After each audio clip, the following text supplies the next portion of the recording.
I'll go out on a limb and predict my equivalent November fall predictions. Last fall, it was that the markets were going to poop the bed. My prediction now is that I think the markets are bottoming and consolidating. Yep, 100%. And this is the time, I think, to start nibbling and start getting ready to really rip the money in. And I think there's enough signals every day that kind of like tell me at least that on the margin, it's time, because I think the markets do a reasonably good job of digesting news and then pricing the forward reality, right? Like today's price is really everything we already know. And so the real guess is what's about to happen in the future. And from my perspective, I'm actually pretty starting to get a little constructive here. I think that when companies like Facebook really do this, and like if you think about it one way, the financial markets have always had this thing that we have called a Fed put. What does that mean? A put is essentially the right to sell something. And what market participants have always known for the last decade is that if things got very hairy, if there was uncertainty in the market, the Federal Reserve would, and they have, consistently stepped in to create a buyer of last resort. And so it always eliminated that last part of true, supply-demand balance, because they would just come and say, don't worry. In many ways in tech, what the big tech companies were that. You could never really find what the true market clearing price for an engineer was, or what the true amount of expenses you should spend on office space or, free services. Because you always had these companies, which was an escalating arms race. If one company had a massage, the next company had gyms and massage and physical therapists, and the other company would have buses to take you to the gyms and massage and therapists, and the next company would have protein shakes that were freshly made.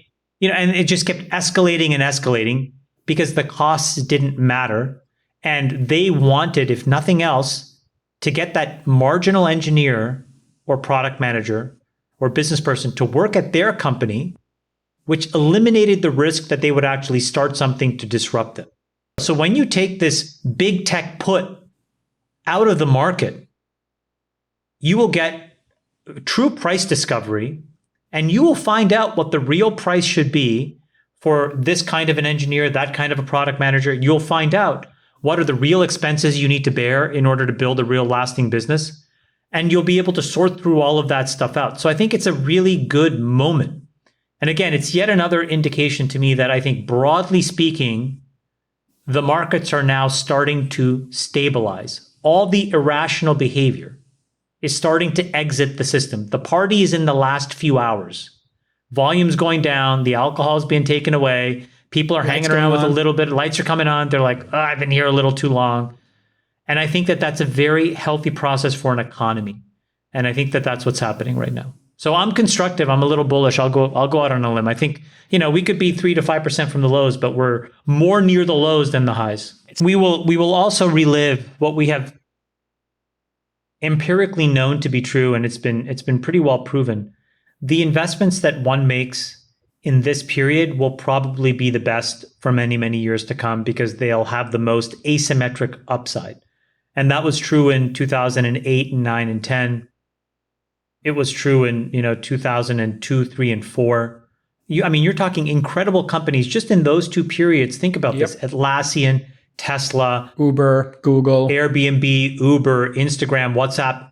Incredible businesses that have created tremendous value. And so there are businesses that have been invested in for the first time in 2022 and will be invested in for the first time in 2023 and 24, which will be the leading winners of this next phase and this next leg up. And so the real opportunity is to find out who those companies are and get behind them, I think. 100%. As I always tell people, fortunes are made in the down market. They're collected in the up market. It is not as if we have a law, a constitutional law, or it's not as if governments have collectively decided that you cannot have debt to GDP above a certain number. That doesn't happen, guys. We passed 100 under Obama, and we've just kept printing money. So whether we like it or not, and I'm not saying I'm a fan of this or it's right, we are kicking the can down the road. And what we're doing is we're extending the maturities.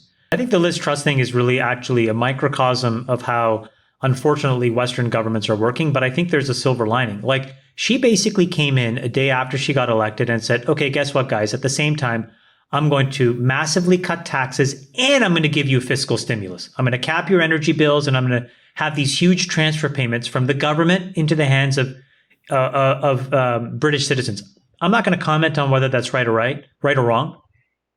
But the financial markets, to your point, David, absolutely hated it. And within a few days, you basically saw the pound get crushed. But then what did you see?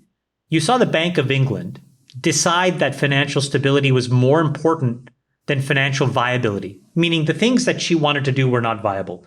So you could have let the financial markets sort this out, which would have forced the prime minister to basically abandon the policy. But instead, the BOE said, no, we're an unlimited buyer of UK gilts, which is the name of the UK bond. And everything snapped back. We're back to where we were before her speech and before the Chancellor of the Exchequer's speech. And so it's as if nothing happened. And that's what's so insane to me, which is that even though the Bank of England, by the way, in the next week or two are going to raise rates 140 basis points, 140 basis points, almost double what the Fed has done the last 3 times. They're doing both at the same time. They're both raising rates and they're acting as a backstop for bad policy.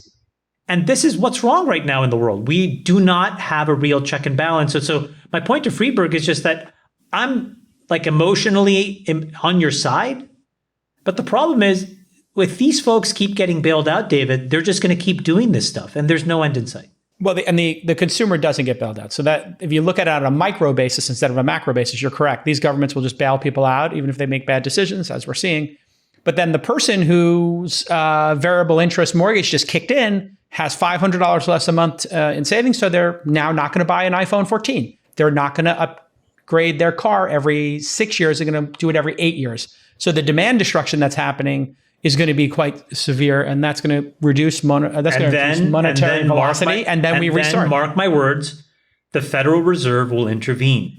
This is why I think we're in a bottoming process. I think the bleeding edge of the smart financial actors are actually on Sachs's side and Friedberg's side, but then they're taking that next intellectual leap and saying, okay, well, what happens when Apple basically says, hey guys, I'm going to have to fire 15% of my employees?